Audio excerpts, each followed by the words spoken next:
Even ERP companies like Oracle, Cisco, SAP are starting to recognize that they need to understand people, right? Because many times we talk a lot, but behind these conversations is the actual intent and motivation. So when you think about a CRM system, for instance, one of the most laborious aspect is the note-taking. So when you're in a meeting context and there are multiple decision makers, you don't really know what's happening just based on the words spoken. You have to understand their body language and the voice and subtle things like their expressions and their eye movements. And you know what the likely chance that the message is being conveyed and received properly, and what the conversion is going to be.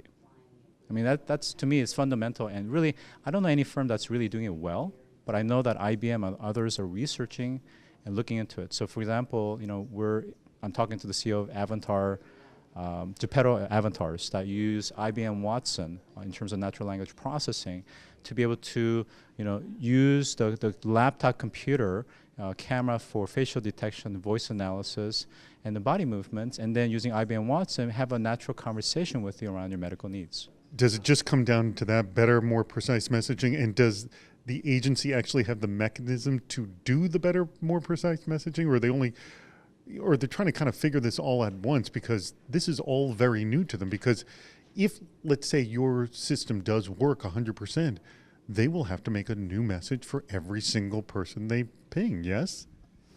Right, and the nice thing about the algorithm is that though it can scale to 1 million or more, really the algorithm and the recommendation or the decision support engine is going to be specific to that individual and the biometrics or the modalities that we're able to process. So it's very individualized.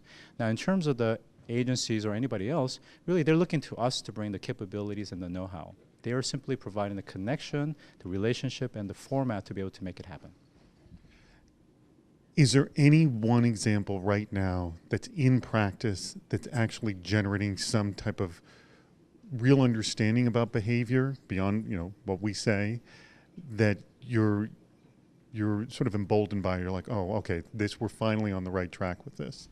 Yeah, again, I go back to the Geppetto avatars. So they've actually developed and enrich this system with incredible amount of medical information, so that by doing a teleconference with this avatar or virtual assistant, the system using the computer camera for facial recognition, voice analysis, and so forth, as well as the questions that's being posed, is searching through the mound of repository and knowledge information to be able to come back and say, oh, sounds like your symptom sounds like this.